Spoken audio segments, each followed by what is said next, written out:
പെട്ടെന്ന് എന്നോട് കർത്താവ് പറഞ്ഞു, ഞാൻ എന്തിനാ കഴുതക്കുട്ടിയുടെ പുറത്ത് വന്നെന്നറിയാമോ? കുതിരയുടെ പുറത്ത് വന്ന സ്പീഡാ, ഇന്ന് എല്ലാവരും സ്പീഡിന്റെ ലോകത്ത് പെട്ടെന്ന് ഫാസ്റ്റാ ലോകം. പക്ഷെ ഈ കുട്ടി സ്ലോയാ.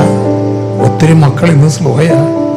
ഈ സ്ലോ ആയിട്ടുള്ള മക്കളെ ഓർത്ത് കരയുന്ന ഒത്തിരി അമ്മമാരുണ്ട്. എന്താകും എൻ്റെ കുട്ടിയുടെ ഭാവി?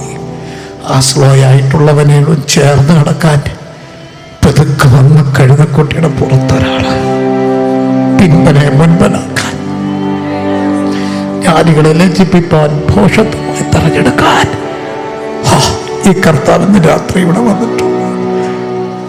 ഒരു വശം സ്ട്രോക്ക് ആയാൽ പോയതാ, പിന്നെ എങ്ങനെ ഓടും? പെതുക്കെ നടക്കുന്നവൻ ഭാരമാണ്.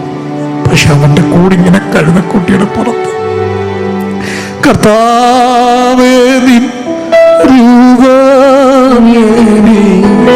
എല്ലായ്പ്പോഴും സന്തോഷമേ, കർത്താവേ